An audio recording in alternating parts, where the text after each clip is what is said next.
为了让弱势家庭嘛能享有丰富的年菜，有着议员人民发起的爱心年菜联关的活动，今年已经迈入第9档，包括南区甲安平区寄收礼款，甲单亲儿少的家庭，上午分别伫国民路的服务处、万里兴南街、甲安平台南市议会3个地点来发送。在单亲这个里面，他们就是因为家庭少了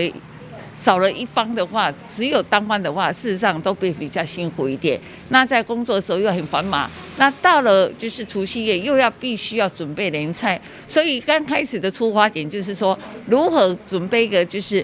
比较简便的，让他们在这些单亲家庭在过除夕夜的时候能够非常方便的让他们能够团圆，所以那时候才在9年前发起的，就是针对这些单亲的这些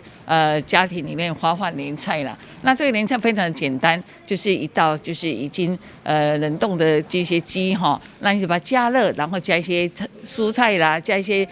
就是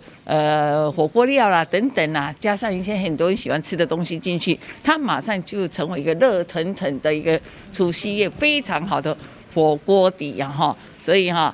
真的非常感谢我们康环清9年来的这么一个付出，也非常感谢我们台南市妇女联合会，他们真的非常的用心呐。在你们的关心之下，没有哈，我们真的也心里真的觉得感受到那份满满的爱哈，那份关怀，嘿，那我希望这个。大家都能够知道说，有所付出，就是说我们的林议员以及理事长以及大家的关心之下，有没有哈？能让大家更感觉到说，对，对。今年联关的单位包括康黄金慈善爱心会、中华九子慈善会、甲台南市妇女联合会，总共认购将近1000份的养生五谷鸡年菜。除了予南区寄收礼款，甲单亲儿少坐车有570户，以及安平区坐车315户，加一寡家庭边缘户等。